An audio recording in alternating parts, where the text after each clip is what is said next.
Hey Micah, I'm out here with a buddy Narson, and Narson has some thoughts for you on your mental side of tennis.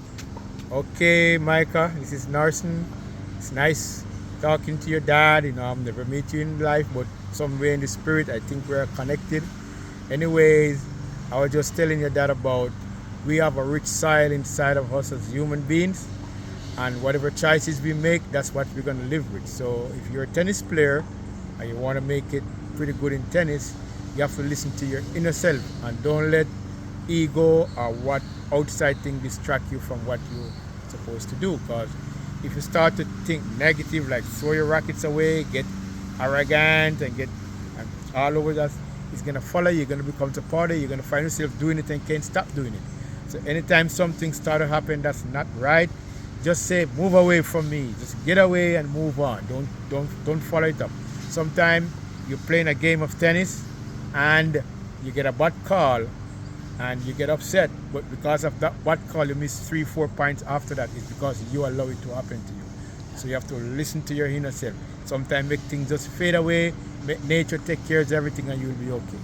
Do you remember what you said about the seed that you plant? Yes. And Okay.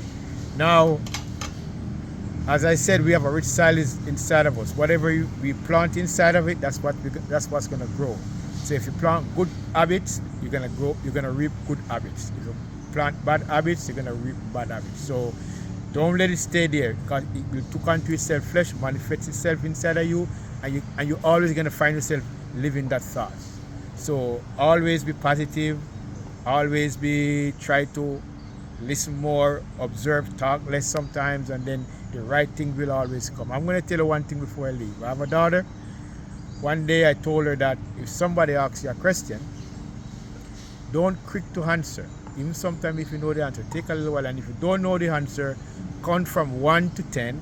By you reach 7, 8, 9, probably you will see the answer. And if you don't get the answer, you ask the person to repeat that question one more time. And sometimes when that person opens his mouth and tell you, you see the answer comes out.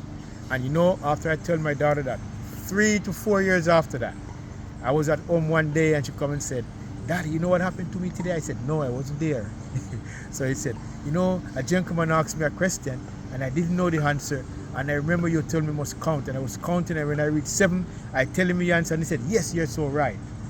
And he come back and he tell me. So I know what I'm saying. Somebody asks you something, sometimes don't quick to answer, just relax. Sometimes there's tricky question around. And you want to always make the right decision and always say the right stuff, right? So that's my thought for you for today. Oh, Donovan. And I am so grateful for you. Yeah. Micah, Narson. thanks for listening to Narson. Yes. Yes. Yeah. Donovan's another player out here, Narson. All right. Thanks so much. Okay.